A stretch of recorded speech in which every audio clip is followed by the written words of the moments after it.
মালয়েশিয়াতে মালয়েশিয়াতে যে সকল কোম্পানি বা যে সকল কাজগুলো আছে তার ভিতরে টপ নাম্বার ওয়ান হচ্ছে কনস্ট্রাকশন বা বিল্ডিং নির্মাণের কাজ বা ভবন নির্মাণের কাজ। আর এই বিল্ডিং নির্মাণের কাজে কিন্তু আসলে ওটি এবং ওভারটাইম বলেন আর বেসিক বলেন আর বেতন বলেন সব দিকটাই কিন্তু হাই।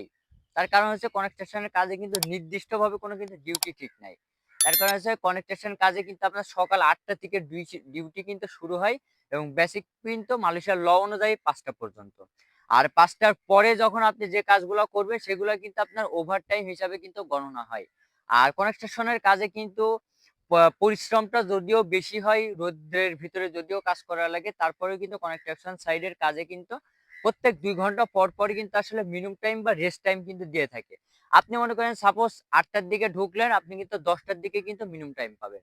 এবং ১০টা, ১১টা, ১২টা, ১২টার দিকে কিন্তু আপনার লাঞ্চ। ১২টার পরে আপনি যখন ১টার দিকে কাজে ঢুকবেন, ১টা, ২টা, আপনি কিন্তু আবার ৩টার দিকে কিন্তু আবার মিনিমাম টাইম পাবেন। ৩টা, ৪টা, ৫টা, ৫টা আপনার যখন বেসিক শেষ হবে তারপরে কিন্তু আপনি আবারও কিন্তু ১০ মিনিট বা ২০ মিনিটের জন্য কিন্তু মিনিমাম টাইম পাবেন। আর যখন আপনার সাইডে বা আপনার বিল্ডিং কনস্ট্রাকশন এর সাইডে যখন আপনার আ কংক্রিট হবে বা যখন ঢালাই হবে তখন কিন্তু আরো কাজটা কিন্তু আরো সবচাইতে বেশি হয়। তখন কিন্তু ওটি বা ওভারটাইম যেটা আছে সেটা কিন্তু অনেক বেশি হয়, বেশি পাওয়া যায়। সেটা হচ্ছে রাত এমনও আছে রাত ১০টা, ১১টা, ১২টা পর্যন্ত কিন্তু আসলে কাজ হয়।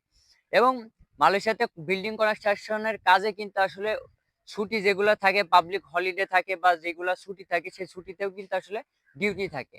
আর মালয়েশিয়ার ল অনুযায়ী কিন্তু আপনি যদি ছুটির দিনে যদি কাজ করেন তাইলে কিন্তু আপনার বেসিক যেই বেতন আছে সেই বেসিক বেতনের কিন্তু ডাবল বা 1.5 দ্বিগুণ কিন্তু দিয়ে থাকে। আর যেদিনকে হলিডে থাকে পাবলিক হলিডে ওই দিনকে যদি আপনি কাজ করেন তা আপনার বেসিক ডিউটি কিন্তু ৩ গুণ দিয়ে থাকে।